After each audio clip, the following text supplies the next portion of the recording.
Hey guys. Welcome back to another episode of Pew Time with Tony. And Jackie. We have a lot of gun news to get to, so I think we're going to jump right into it. Yes, sir. Starting off first, FN now makes optics.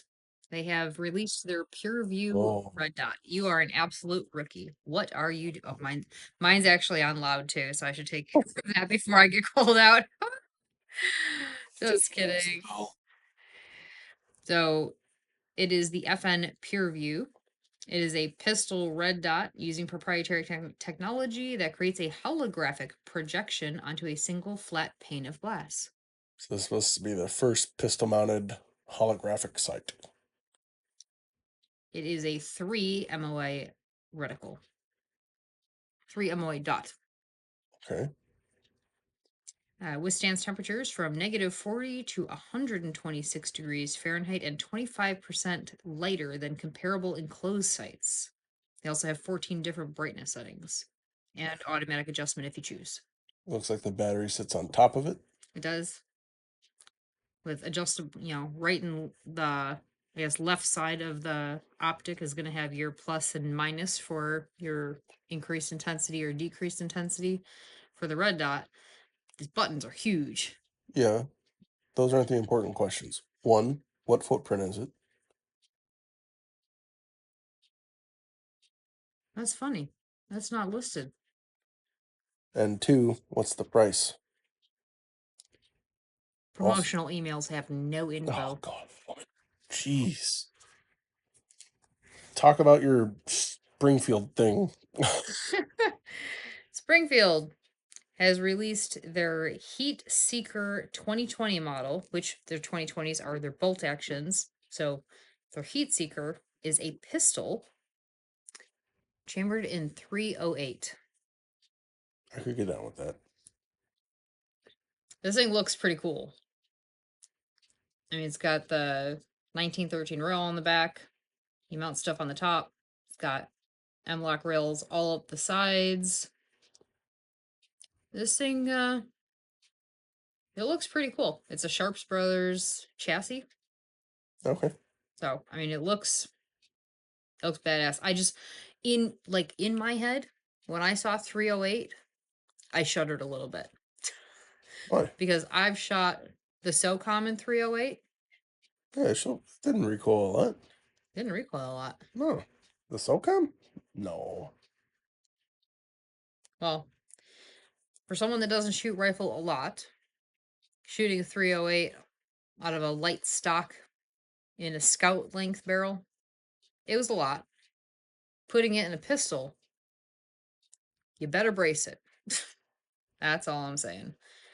It's got a fluted 4140 tool steel nitride bolt, which sounds incredibly fancy. SA radial brake muzzle device, 5-round magazines. It weighs in at 6 pounds and a total overall length of 22.5 inches. MSRP is at $19.99. Pricey. Very pricey for a bolt action pistol. Right. All right. So I have gathered the rest of the need to know information about their PureView. Pure View. See, this is a horrible name. Purview, Preview, PewView. PureView. Yeah, nope. PureView. So the FN Red Dot, MSRP, shockingly lower than I thought, $749. And the information for the footprint is not out there, except they say it is a natively fits the FN 509 Tactical 510, 545, and 57. Other places are saying it's a modified Delta Point Pro footprint. So does it fit a regular Delta Point Pro? No clue. I would assume not if it's a variant or a variation of that, meaning it wouldn't be a direct mount. And I don't believe Delta Points are a direct mount to the FN series anyways. Stupid. Agreed. I mean, I like the Red Dot. It's a cool idea. It's cool to see that technology, but make it compatible. At least give a reason. why it's not compatible. Don't just go, oh, it natively fits these guns. Well, that's nice. Those are the guns you make. How about everyone else? Right. All right, the gun that everyone is talking about, and I almost talked about it last week, but I saw it just before I started the show.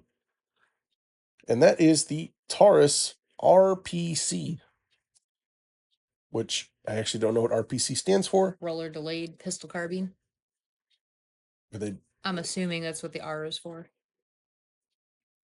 isn't roller delayed 2 words? There's Not if just there's a a hyphen. hyphen. That's 2 words. Then it's 1 word. It's just a conjunction, then, isn't it? No. So you have 1 last name or 2 when it's hyphenated? You have 1 last name. Are you sure? Golightly-Salas. That is not it. That is not it. Anyway. You would say, you wouldn't say, what are your last names? You would say, what is your last name? And you would say both of them. And both would be what? Golightly-Salas. Both would mean what? Both. Both would mean? Both names. More than 1. As 1. Okay, I get it. Yes. Yes. Anyway, Taurus has apparently decided that they're going to make guns that people get really excited about, and this is one of them. It is marketed on their website as a PDW. This is a pistol caliber carbine in 9mm. Let's see, there's already some YouTube videos up. Haven't watched them yet. I just have the stats, but the very first thumbnail I saw was the poor man's MPX. And someone who was joking the MP5 we have at home. All of these make sense. Now here, the list of specs on this is quite appealing. It has a quick change barrel system. Like I said, roller delayed. The gun's fully ambi, bolt release, mag release safety. Has a non-reciprocating charging handle. And you can get it with or without a brace from the factory. Uses standard AR grips. Has some, I want to say like 3.5 to 4.5 pound flat face trigger in it. 3 built-in QD points. And it does ship with 2 different locking lugs, 1 for suppressed, 1 for not suppressed. Here are the standout parts of good and bad. I'll give you the good first. MSRP $940 with no brace, and the price goes up if you get a brace. Although there are words and stuff out there already. Huh. That's my bad. Uh-huh. Uh-huh. That's twice in 1 episode. We need to be sent to our rooms early with no supper. Right. My bad. Anyway, there's word on the street that people took pre-orders at gun shops already, and it is going to be slightly under $800 for your street price. That's good. The other good is the trigger pack inside. It does not take AR style triggers, but the trigger pack is in conjunction with the serialized unit and is a chassis.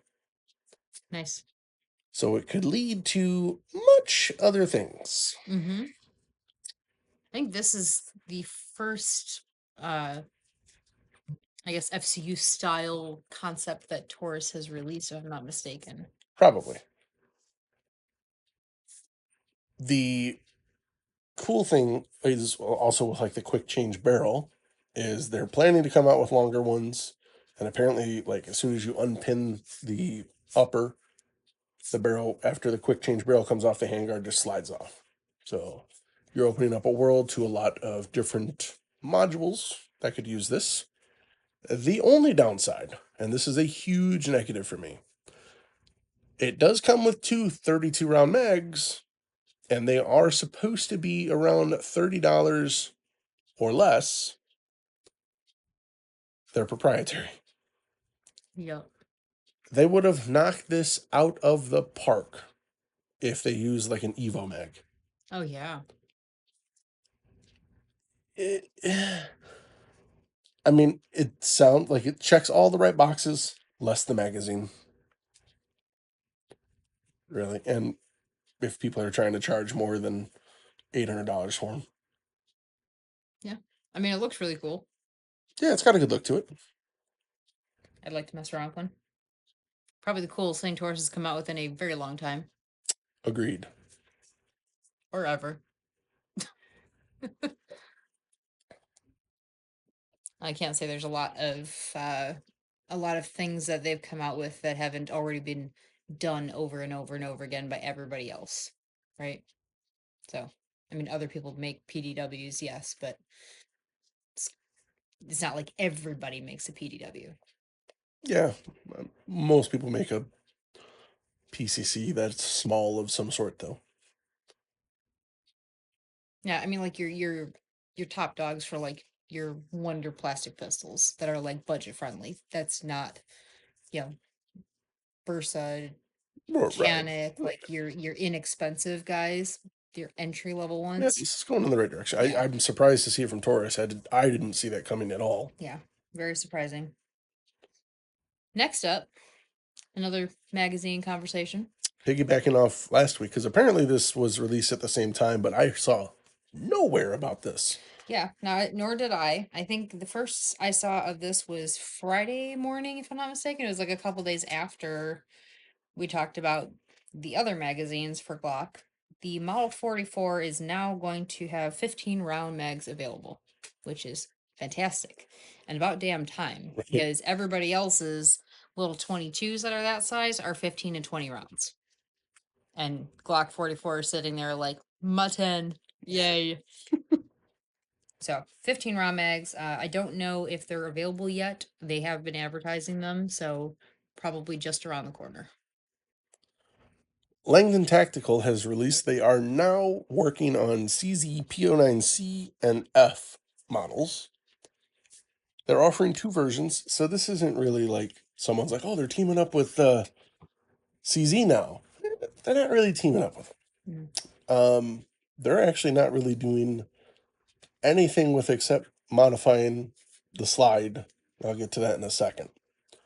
So they have two different levels you can get for these guns. Level 1 is polished stock internals with a Cajun firing pin and firing pin retaining pin.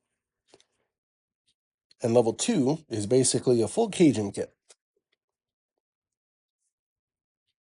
The one thing they are doing is they are now modifying the slide cut because those are both K footprint guns. They're modifying it to accept, I assume, more flush mounted, more flush fitting the Delta Point Pro. Mm-hmm. So I think it's more, it's not really they're teaming up with CZ. It's more Langdon is now opening their books to go, hey, look, Something else we can offer. we can also work on these for you. Mm-hmm. Which is good. I mean, I haven't seen anything that they've done team ups with, you know, Berettas, anybody else, Walters, H&K, like all the things that they've been working with. I They think did it was HK. Walter. Yeah. I was second guessing myself for a second. But like, HK, they did Springfield. They yeah, did Glock. yeah, all the stuff that they've been working on, like there is nothing they've touched that you're like, oh no, no, that's trash. Like everything they touch. I don't know. Some people were like that about the Hellcat. Oh, that's got Langdon stuff in it. No. They're doing the same thing with CZ. They'll do a work and like a stipple job and like put Apex carts. Oh, gotcha. Yeah. So, kind of the same thing. Yeah. We don't have any shooting sports. Except that the Northern Illinois section is 1 month from now. Is 1 month from now, and there are still a few slots left available. Not many, though. Get in. Yeah, I would definitely sign up. It's going to be a stellar match. Stellar. Do it. Mm-hmm. Tales from the gun counter? I was waiting for your very extravagant intro to that. You usually give me a little bit more gusto. Yeah, I feel like I got to change it every week, but I didn't have one to change it to.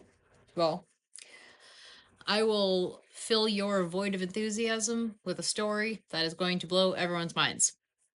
How about that? Catch me outside. How about that? That's about what these guests said to this gun. So this past week, we got a call regarding a gun that was brought into us to send back to Glock for a cracked frame. Oh my god, a Glock frame is cracked, and everyone goes, "Oh my gosh, I saw on the internet Glock frames crack. This is how bad shit starts." Mm-hmm. So, customer brought it in. What happened? I was just shooting it, and that is what happened. Oh my gosh, this is crazy. So, not dissecting it, just it's being sent back to Glock. Cool, off it goes. We get a call from the customer about a week and a half later saying, "Hey, Glock said that they're not going to replace my frame. What should I do?" Well, what happened? Well, they said that when they took the slide off, they could see the burn holes on the underside from the barrel that I used. The barrel that you did you put a comped barrel or a porta barrel inside of your gun without a modified slide and fired it? Yup. Is that the barrel you sent to Glock? No, I put my stock barrel back in. But you could clearly see on the underside the burn holes from those gases. They go up. Metal is stronger than plastic. Something's going to give. It is the frame. Frame went kaplack. Wonder how many shots he got off. I'm not sure. One too many. That's about the right answer. So I think what might have shocked you as much, aside from actually seeing it, is my not so shocked face, because it's not the first time I've seen or heard of it. Which to me, it was, it almost seemed like it should be self explanatory, right? The energy that is dumping out of the front of the gun, a good chunk of that is being released through the holes prior to it reaching the end. But if there's nowhere for those gases to go, something's going to give. Yeah, but they don't think that far ahead. The people that read that, they just go, "Oh, it reduces recoil. I want that. Mm-hmm. I gotta pay how much for my slide to be cut? No, I don't need that." Well, now you have to pay for a replacement frame because it is not covered under warranty. Should have just bought the slide, homie. Should have just bought the slide. That's my week in gun news. That was That's your what? From behind the gun counter? Tales from the gun counter? Tales from the Gun There Counter. you go. Not gun news. That's also concluded. Yes. Anyone paying attention? All right, our week in shooting, guys. You got some bow practice in, begrudgingly. I did. I got my first cold shot off at the 35-yard deer, about an inch and a half in from the rearmost target, like the A zone, I guess you could call it, of the target, like the kill zone. It was about an inch and a half into the A zone at the back of the shoulder blade.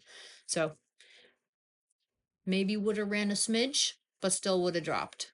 Yeah. We would have had venison, even if I had to hike for it. It was a that's why I don't like that target, because it is misleading on where the actual, like, Heart and lung shot would yeah, be. that would have been at the tail end, like the very most rearward part of their lungs. Mm-hmm. But still, I mean, good for, a cold shot at 35. Yeah, you're shooting pretty good. And you shot pretty good at 40. At the end, I was shooting good at 40. Yeah. It was started out kind of sketchy. Well, you're And getting then there. we did some very interesting drills, which I've never ever done drills doing archery. Explain to the people what you had me do. Well, so you've been working on pulling the bow back, and that's part of it. Mm-hmm. And shooting and being accurate, that's another part of it. But a part that doesn't get discussed enough, and most hunters kind of learn trial by fire when they realize that, hey, I'm going to draw back on this doe or this buck, and now he's looking right at me. Right. And you can't shoot because they'll jump. Mm-hmm. Or this doe is looking right at you. And you have to freeze. Or she'll yell. even, not even if they're looking at you. Say you're at full draw, but they walk a few more paces and now they're behind trees. Well, you're not going to let your bow down. You want to stay at full draw, so when the first opportunity happens, Mm-hmm. you can take your shot. But what if they go behind that tree and now they're like, oh, there's some clover there.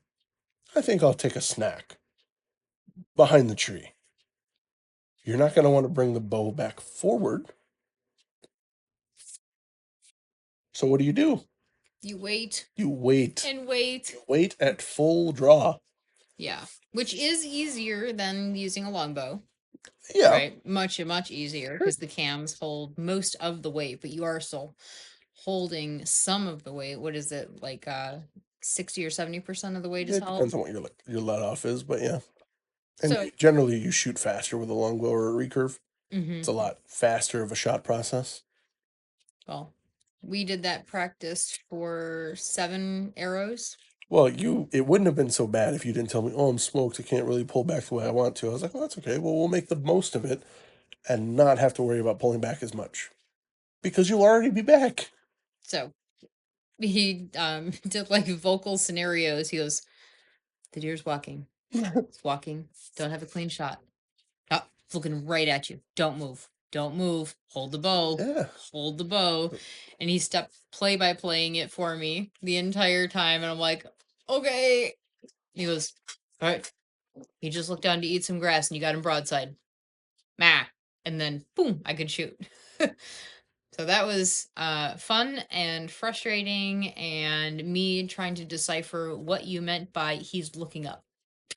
Yeah, she's like, whoa, at the sky. I'm like, deer don't look up. You said he looked up, and I'm like, well, the last time you said he looked at me, and that's when I froze. So if he's not looking at me, he's looking somewhere else. So up means not at me. And I pulled, and he goes, what the hell you think you're doing? Too early. I just realized I should market that. I should pre-record. I'll do like Woodland scenarios. bow hunt training audible books. Just throw this on your next training session. It was very difficult, manageable but challenging, and I'm happy that I did it because I've not attempted to hold the bow that steady for that long outside of waiting for like gusts of wind to pass, or waiting for my sights to settle a little bit more. I haven't probably held my bow to full extension anywhere past like 5 to 7 seconds was like probably the most prior to this. I didn't push you past 45 seconds. No. There were some that I was like, how many hours have I been here? You're like holding a plank, it's just like, 30 seconds feels like 5 minutes. But I have a feeling putting you through all of that trauma only led to a heavy dish of karma because I was going to sight in and pattern my shotgun for some new turkey loads. Got everything set up. Patterning boards, laser distances. Marked the patterning boards with everything. tape. Everything. Everything is set and good to Pulled the shotgun out, ready to go. I forgot the fucking ammo. Hilariously, when we got home, I found the ammo in a brown bag, set right on a box next to where you were sitting holding the cat when I came into the room, and you said he was in his arms like a baby, and he goes, look at him. Look at him. He's so happy in this gun room. He's looking all over. He's so excited to be here. You let the cat distract you. You set the bag down. It's you his pick fault. the cat up. His fault. Cusco's fault. So, because we had no ammo, you are going to be doing that this week because we are going turkey hunting this weekend. Yes. And it will be fun. And hopefully our freezer will be full. Yes. To aid us in turkey hunting, though, we decided to do a little DIY project and make ourselves a makeshift turkey blind. which was so much fun. Yeah, it was good. I don't remember where I saw it, but I had the idea of trying to do just regular camo netting. I'm like, there's got to be a better way than just like stringing this shit out here. And I watched a YouTube short, somebody using electric fence posts. I was like, oh, that's a really good idea. And zip ties. Now, the electric fence post works out because one, it's got hooks that go all the way up it. So you technically don't have to use zip ties, but the zip ties work. They're that's the better option. But they also have like a little foot shelf. So as long as you're not stabbing into hard packed dirt, you don't even need to bring tools out. You can just stick it And in. the bottom of these plastic posts are metal. Yeah, they have a metal spike on them. Yeah. And they're light enough and the stick or the spike is thick enough to where you can put it at an angle to adjust the heights, and I think it's going to work out quite well. So we got a almost 10-foot section by 4-foot section. And then the fence posts, we got 4 of them.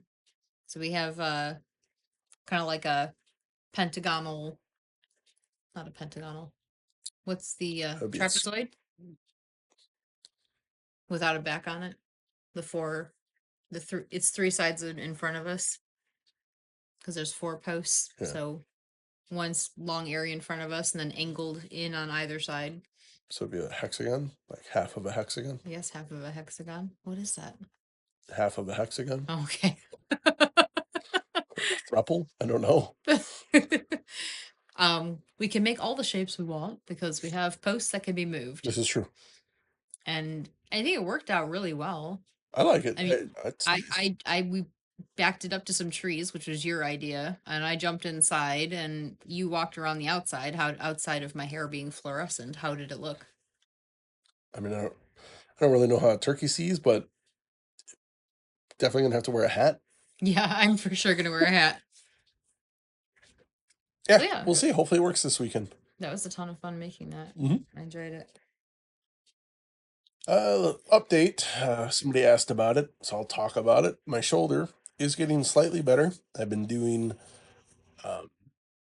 some different types of mobility and exercise movements that are not like your traditional like internal external rotation of like a rotator cuff.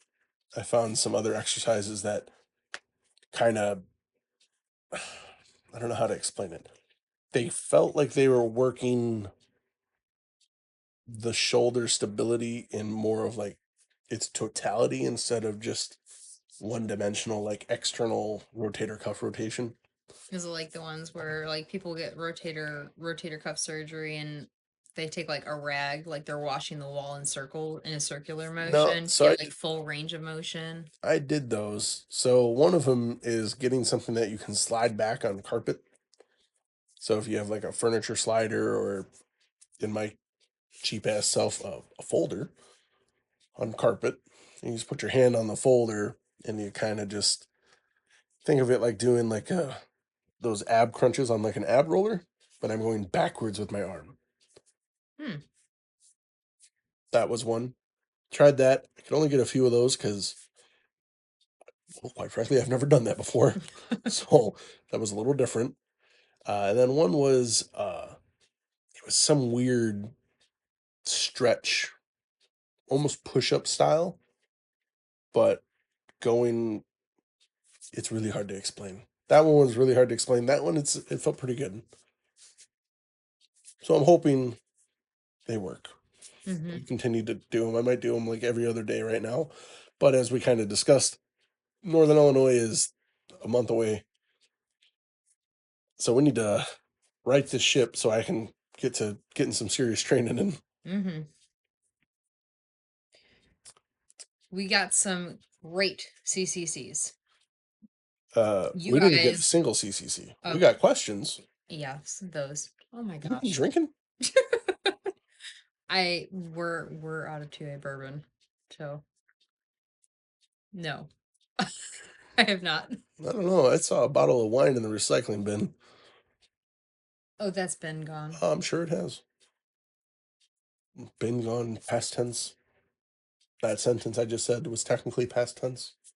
We got some questions from you guys, and you're fantastic. Thank you so much for delivering. Yes. Also, all the people that have been commenting and reacting and resharing the story of me telling all the people that Tony forgot his ammo, much appreciated. You are the real MVPs. The story that you didn't even have the gall to tell me that you recorded. Oh no, I didn't tell you at all. You were really mad and went to go zip up and take your shotgun case back to the car, and I went to go take down the pattern boards that were blank, by the way, with 0 holes. And thought, My stuff, I'm going home. taking my toys, I'm going home. I can't play with you guys no more. But I thought that would be a good time to record it, but I wasn't ready to post it yet. So, because you started coming back over by me, so I had to kind of wrap it up quickly. I posted Some it people would call that conniving. on our way home from the range, and immediately after posting it, because we were talking about posting the questions for tonight for the podcast. And I said, "Oh, I'll do it." He said, "Oh, okay, thanks, babe," because he's driving, so I'm gonna do it. Well, It wasn't actually being helpful. I was. Look at how many questions we got. That was very helpful. Had we just posted the question, we may not have gotten this many responses, but people had something to laugh about, poke fun at, respond to, and share to, and they're like, "Ah, I'm already interacting. Let's give them a question." That's what happened. You're welcome. And thank you guys. Yes, thank you. First question. What's the watch rotation looking like? This is directed towards you because mine is an Apple Series 7, old as fuck. Okay, I think I know who sent this question in. It would make sense. What have I been wearing? Couple Casios, my F91,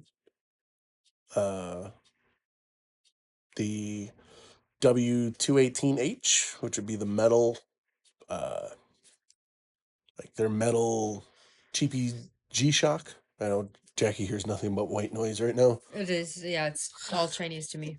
And my Seiko Save the Ocean Samurai, and I've been wearing my Seiko Speedmaster a lot. My orange one, I think the sunshine, it hits the watch just right. It's got a bunch of orange in it. I really like the watch. That's kind of When what I've you been. say the orange one, I know exactly what you're talking about. I know. Simple terms. Same thing with the blue ocean one. I know exactly which one you're talking about. Colors. Tell me the one with the leather strap. Got you. I know exactly what you're talking about. I have more than one with leather straps. Well, the one I'm looking at right now is black and red on the dial. I've been wearing that one too. Uh-huh. That's the bezel though. That thing. Yeah. Yep. The top of the watch. The thing that holds the face. Got it. Let's see. Next question. Are Canics reliable? Thus Yes. far. Yeah. I think the steel, is the only one that I can recall seeing any kind of issues with. Yeah, I would say that's pretty accurate. Everything else, like a top. Side note, want to know what's not super reliable from Canic? Is up north in Wisconsin, there was a shop that was putting on a Canic event, and apparently the Canic rep had an accidental discharge in the store. Where they were doing a demo show. Yes, because he decided to unholster his personal firearm and I assume try and show it to someone. Not sure if he tried holstering it again, but shot the ground, debris and crap went everywhere. So, Right. yeah. So, Canic guns, reliable. Canic reps, with the exception of this one, I like them all. Which is, it's just crazy, like how many guns go off in gun shops. It boils down to complacency, guys.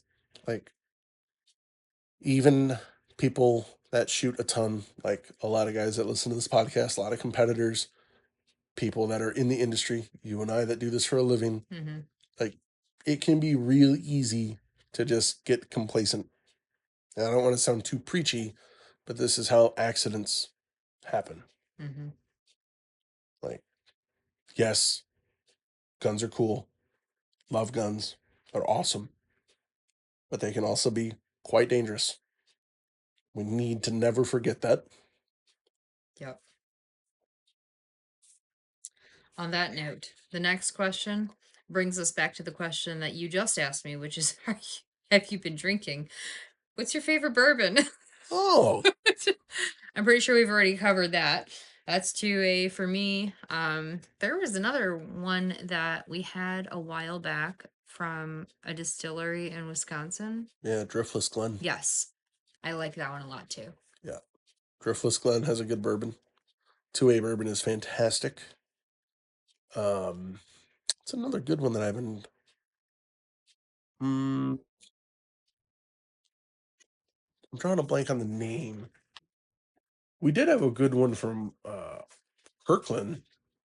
So Costco actually had a pretty damn good bourbon. Heaven Hill? Yeah. So that's Costco's brand. That's Kirkland.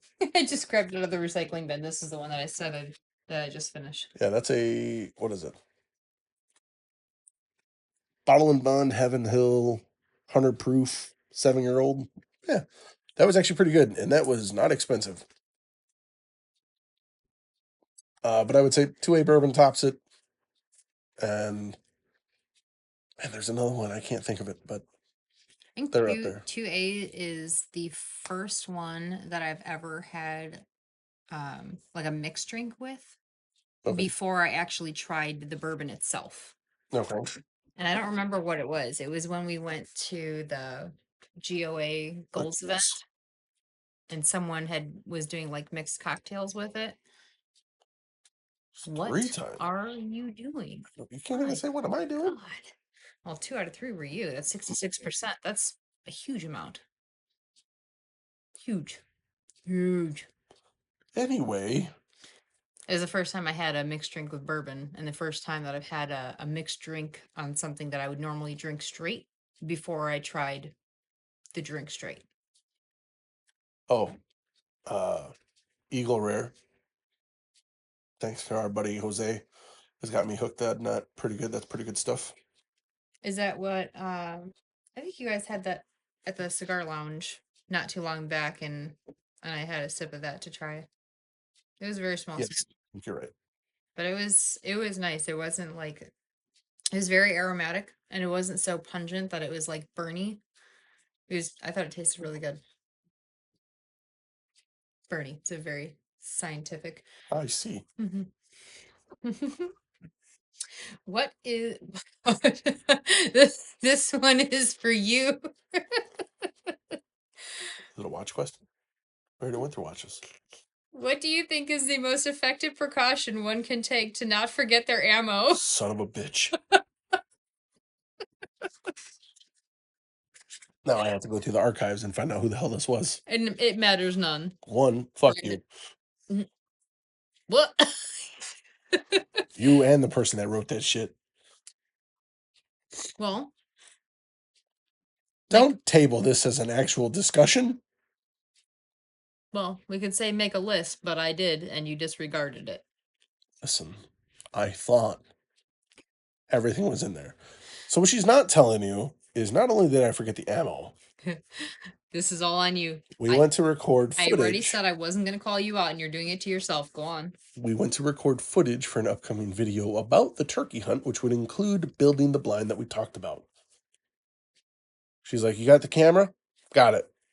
Got the cage? Yep. Tripod? In the car. Mike's in the car. And I said, are they charged? Like, yep. Very clear. Which normally they are. But on this particular day, they were also not even in the car. No cage. I did have the tripod. But no way to attach it to the camera. So we did this one old school. Yeah, this was, hopefully it turns out. If not, there'll be a lot of voiceover. There will be probably a lot of voiceover because we had a good breeze going, and I was kind of far away from you filming at some point, so I am hoping that it comes out nice. Otherwise, yeah, I will be voicing over. Yeah, and fuck you. Do you each have a favorite competition style? Precision rifle, clay, pistols, steel shoot? Uh my the one that I have the most fun at is steel challenge. I love steel challenge. I don't do it very often, but I think that is the most fun is steel challenge. And I think it's the idea of like, oh, I get a reshoot. Oh, I get a reshoot. Oh, drop the bottom one off. Like there's like a forever safety net. So I do like steel challenge. It's also one of the first disciplines that I did outside of like a practice range area where I was like actually like at a match setting. So that was really exciting. But USPSA is my passion. Yeah, everybody I know and love shoots USPSA. It's always a good time when we go out. I enjoy the stage planning process, which, there is some stage planning and, order that you want to follow to be most effective in Steel Challenge, but it's not really like, oh, well, if I do a reload here kind of a thing. Like there's not as much expansion for stage planning in USPSA in steel like there is in USPSA. So I think that's why I prefer USPSA, even though the steel for me, just the ping ping ping ping ping ping ping ping. Although I don't shoot that fast. It's more like ping ping ping. I don't think I have a favorite because they're all different. Like I love USPSA, but getting together with like a group of the guys going to shoot clays is awesome. I haven't done PRS yet, so my I think I'll like it. With how much fun I had doing just like a long range class, I can only assume I'm gonna like it a lot. But it's a completely different animal. So I don't know. That's probably what gets me in the trouble because they're all different enough to be like these are all fun. Different enough to be exciting. Yeah. Right. The go-to would be USPSA, but the excitement is the different challenges of the other practices. Yeah.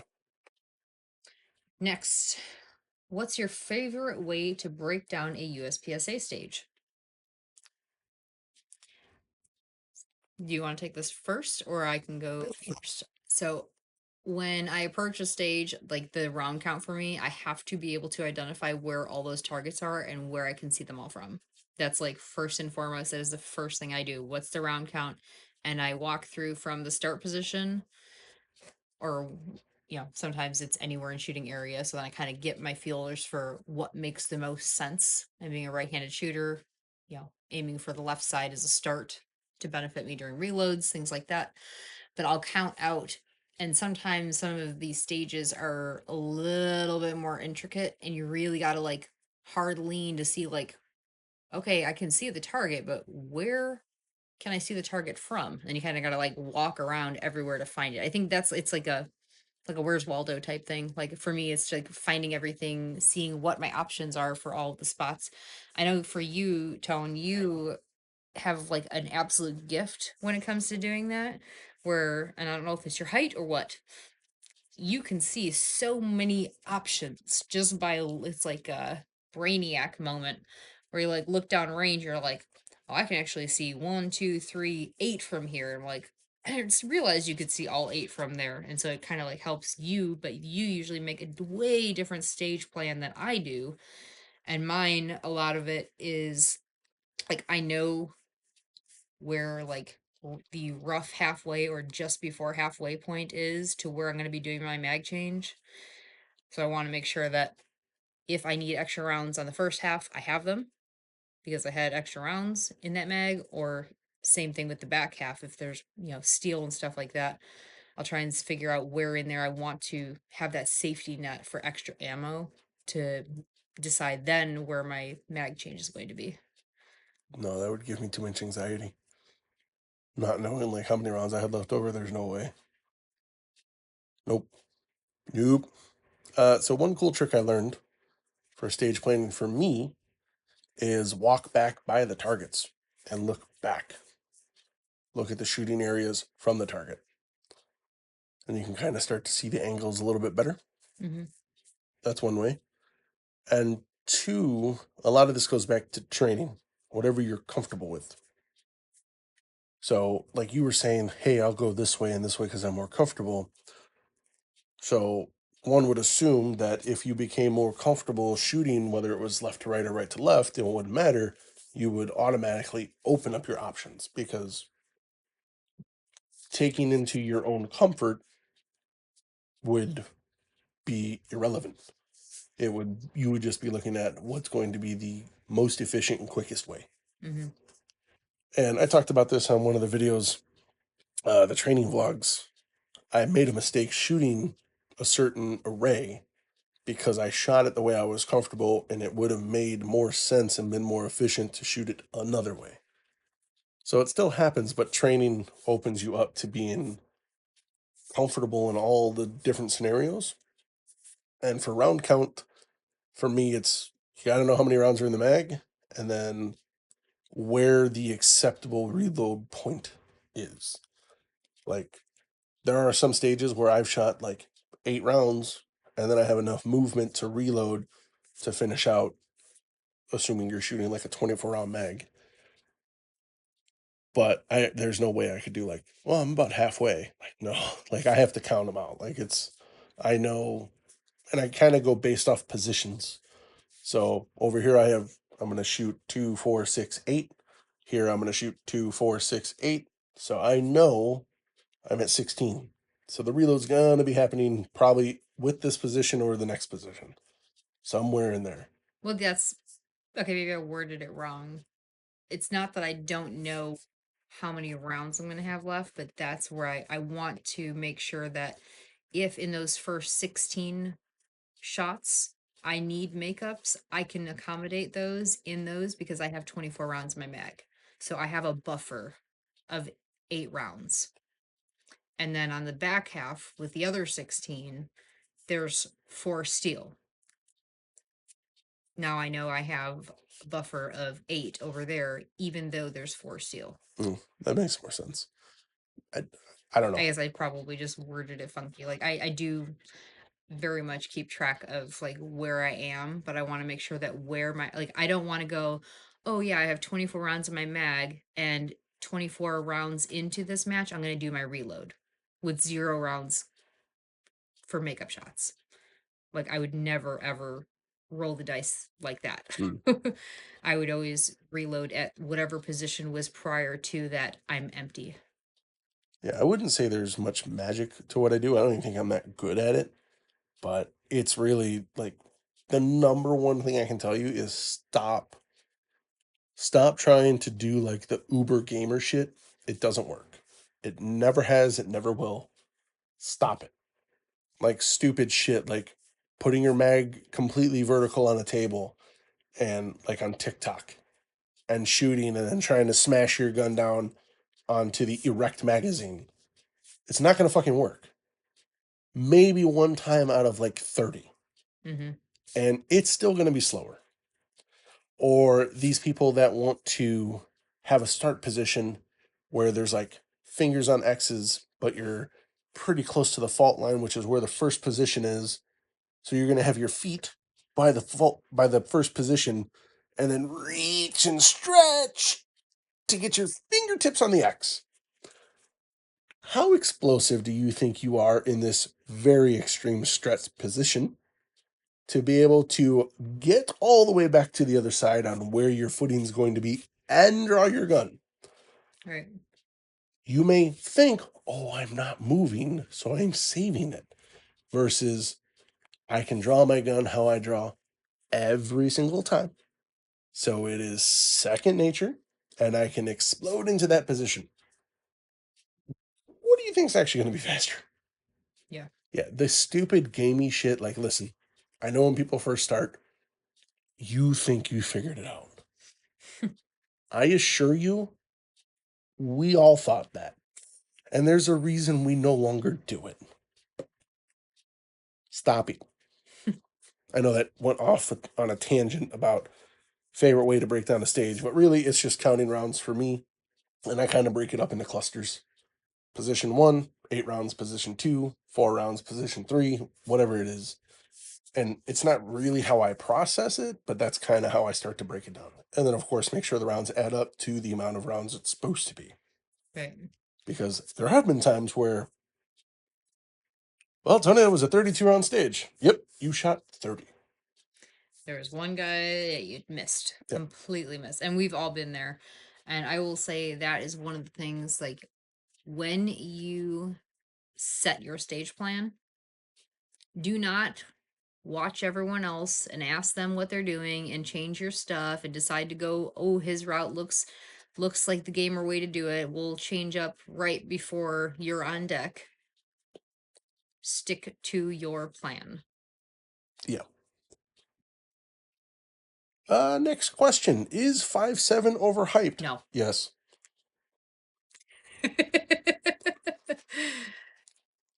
I think 5.7 is a lot of fun to shoot. It is a very, very spicy round. Same reason I like 22 Magnum, right? Spicy cooking little tiny thing.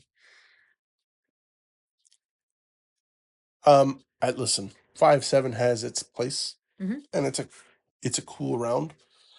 It doesn't need to be in everything, and it is not the end all be all, the coolest cartridge ever made.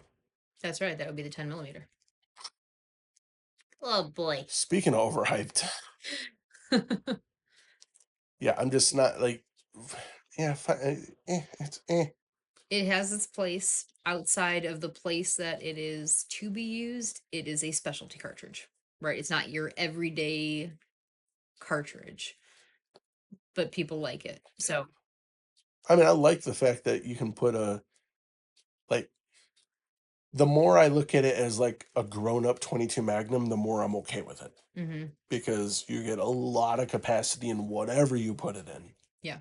With a lot of power behind it if it's got, proper rifling and stuff with it. Yeah. So that part's cool. But for everyone thinking that, well, 5.7, 5.7, no. 6.7. Oh my God. Anyway, I think it is a very fun cartridge. I think that there's a reason why there's more than one company now making it. 4 or 5 companies have different 5.7s out on their line, or multiple variations of a 5.7. yeah, how many ammo manufacturers make it? Federal, FN, Spear. That's where the list I ends. think that's it. But it's still doing way better than 30 Super Carry, so it's got that going for it. Yeah, that'll be a topic for another day. I'm not getting on another tangent.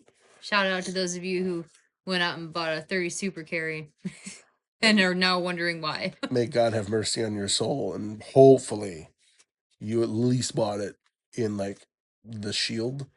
Mm-hmm. And And not a Nighthawk. Yeah. Good Lord. All right. So we're going to end the episode on an actual CCC, seeing as we didn't get a bunch of them. We got one of them. Yes, we got one CCC and a lot of questions. So, I had reversed. Carry Compete Crush. This is the battle of the mid $2,000 compensated pistols.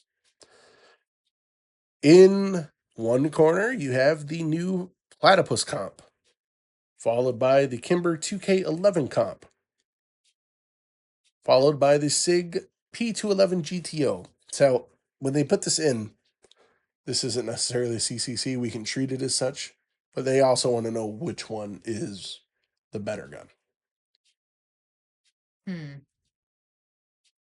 Better. Which is the best out of those? What's the best buy?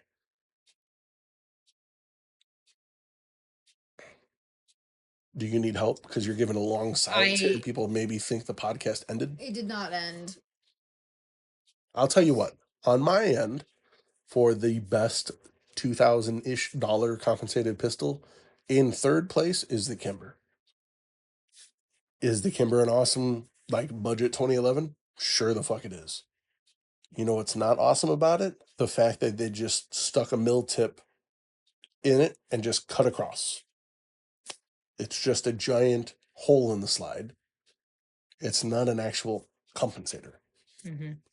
So it doesn't have compensator style properties. Not like my Platypus that's compensated, not the comp model, but like from Monsoon, if you look inside the barrel of a Genghis comp from Monsoon, he actually radiuses and chamfers and makes an actual expansion chamber inside like a compensator, not just a hole slide. Yep. So the Kimber is right out in this battle for me. I would agree. What are your thoughts on the SIG?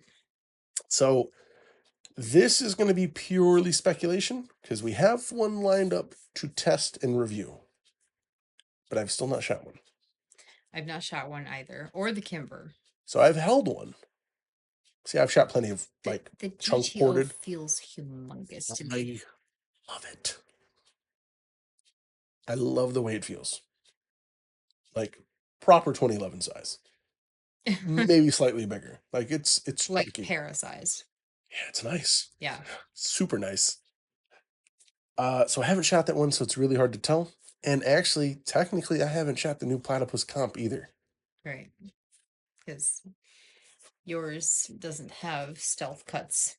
No, but mine has porting and comps, and I am willing to bet that it probably shoots softer than both of those. So, what would we? So the crush is the Kimber, right? That's the one we're crushing.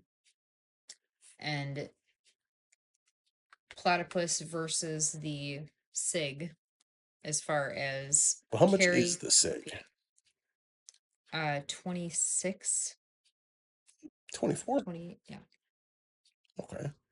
Yeah, so they're in line. I mean, it's going to be a tough one. I don't know. I hate to do it and leave it on a cliffhanger and just call out Kimber. Like, you're voted off the island before this even begins. I'm going to have to revisit this when we actually shoot them. Mm-hmm. Because I think it'd be too unfair because I love the way the GTO feels. And I love the grip size. It doesn't have the best trigger. I'll tell you right now, my Platypus trigger beats most factory 2011s with like the Stealth Arms like competition package. Mm-hmm. It beats most 2011 triggers. And the few 211s I've messed with, they're not even close. Like as far as trigger jobs, they desperately need one. Can we talk about the one thing that they have in common? The compensator. The SIG P320 magazines. Can you get the Platy comp in a Sigmag? Oh, the Platy comes in a SIG mag. I didn't know they did it in either or. I'm pretty sure when you're going through the builder, you say comped or non-comped, and you're going through the builder doing When I Glock did mags or that, SIG mag. it didn't give me the option. That's why when Mm. it first came out. So I don't know if it's still a thing. Well, potentially same mags. Potentially. Which is one thing that I really like about the SIG, because they take 320 magazines, Yeah. where all of your other 2011s, if you will, are 2011 mags. Right? The Kimber takes MBX or Checkmate. No, they take Checkmate. They do not take MBX. MBX makes a mag now that I think works in them, Mm-hmm. but they have such a weird angle up top the mag area inside the frame. That the MBX mags Didn't do work. not work out with them. They would over insert, I think was the problem. So, Kimber funky mags, which we've already decided they're gone anyways. Like you said, voted off the island. Sayonara. I say funky mags. They're traditional 2011. The other ones technically are funky mags. The MBXs are funky? For what? You think MBX mags are funky? No, you said that the Kimber had funky mags. Right. Funky as in it's a 2011 that doesn't take all 2011 magazines. I mean, it does, just not the aftermarket company. But like it did Checkmate mags, it did Prodigy mags? Yeah. Okay. It's for Checkmate mags. Yeah. Well, so not as funky, just funky specific. It's a very non-2011 owner thing to say. Yeah. And like I said, I do really like that the GTO takes 320 mags.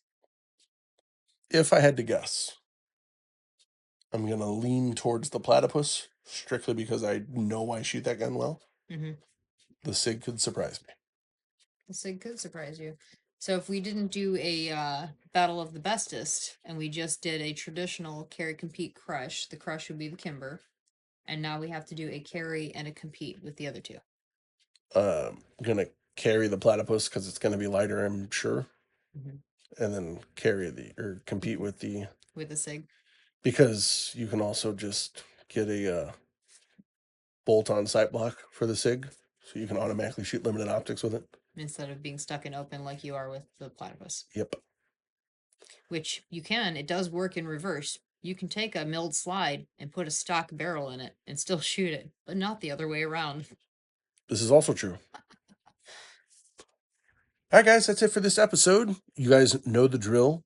pewtimepodcast@gmail.com to submit any questions, comments, concerns, topics, or other things. Or give me shit about forgetting stuff. Matter of fact, if you have a checklist that you check before you go to the range, send me a template. And also a note to remind himself to set an alarm to check said checklist. But not an alarm during the show. That's it, guys. Talk to you later. Bye.